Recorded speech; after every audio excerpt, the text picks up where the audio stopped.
It is 5:01 a.m. here in New York, and yes, it's Tuesday, August 22nd. Good morning. I'm Cheryl Cassoni. So much news going on. I'm losing track of our days now. Yeah, it's true. Late night last night with the president's speech. Hi, everybody. I'm Lauren Simonetti. Let's begin with that speech last night. The U.S. sending thousands more troops to Afghanistan. That's one of President Trump's plans, unveiled last night in his first primetime address since taking office. Blake Berman has all of the details from the White House.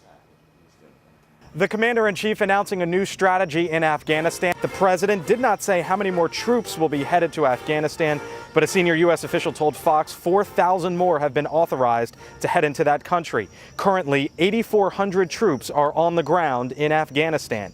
Part of the new strategy, President Trump said, is to try to get Pakistan to rid itself of safe havens. We have been paying Pakistan billions and billions of dollars. At the same time, they are housing the very terrorists that we are fighting. But that will have to change, and that will change immediately. In his pre-political days, the president had vouched for a 180. He called for the U.S. to withdraw from Afghanistan. He explained his new thinking is a function of his new job. My original instinct was to pull out, and historically, I like following my instincts. But all my life, I've heard that decisions are much different when you sit behind the desk in the Oval Office. The president also began his speech with a nod to his controversial comments on Charlottesville. President Trump saying, quote, "We cannot remain a force for peace in the world if we're not at peace with each other." Back to you in New York. And the president finding an unlikely ally, getting support from Arizona Senator John McCain. After criticizing the president's lack of action in Afghanistan over the past several months, the chairman of the Senate Armed Services Committee saying in a statement, quote, "I commend President Trump for taking a big step in the right direction with the new strategy for Afghanistan."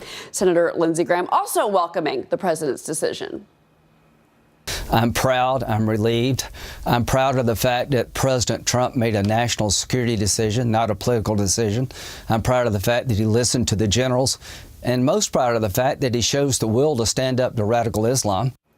But House Minority Leader Nancy Pelosi, she says this. When President Trump says there will be no ceiling on the number of troops and no timeline for withdrawal, he is declaring an open-ended commitment of American lives with no accountability to the American people. Meanwhile, the Taliban vowing to continue jihad. This is what they say in a statement. Quote, "Instead of continuing war in Afghanistan, Americans should have thought about withdrawing their soldiers from Afghanistan."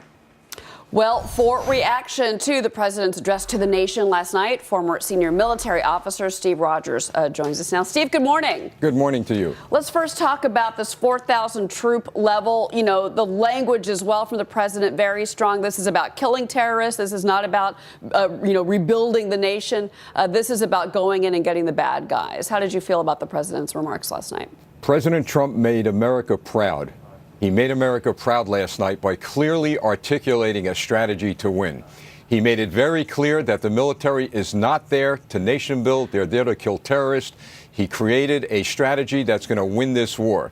And what's really good about his plan is that he is engaging India and Pakistan, especially Pakistan, to now get them engaged to get rid of these safe havens, especially for Taliban terrorists. Well, and one of the things that he made I thought was fascinating is that, and this was a big campaign promise of President Trump, was that we are sending billions of dollars in aid to Pakistan, yet they're the ones that are harboring terrorists. They're the ones that were, if many believe, harboring Osama bin Laden, several years ago. So do you think that this does put Pakistan on notice that they can no longer conduct these types of activities and still be at the, on the payroll of the United States? Well, it certainly is. And, follow the money, and that's what's important to these countries.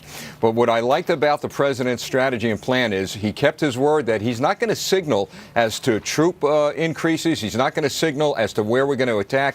He made it very clear. We're going to hunt down terrorists and we're going to kill them. And Pakistan's going to have to come on board, or they might have some consequences to pay down the road. But, Steve, I have to say that we've had several analysts already on the show in the last 24 hours, in particular yesterday. A little bit of a mixed reaction about what to do with regards to Afghanistan. Is more troops really the answer? And even Gold Star mothers writing in to the show and saying that this is a tough situation, many of them losing sons, daughters overseas, but knowing that we have to do the right thing. Do you think that that is kind of the sentiment that we're seeing from our nation's military and their families? I understand how families feel, but keep in mind that if we don't fight there, they're coming here to fight. And that's the problem.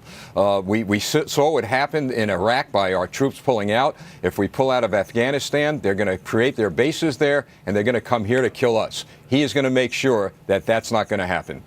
Strong words again from President Trump last night to the nation. Steve Rogers, thank you, Steve. We appreciate it. You're welcome. Well,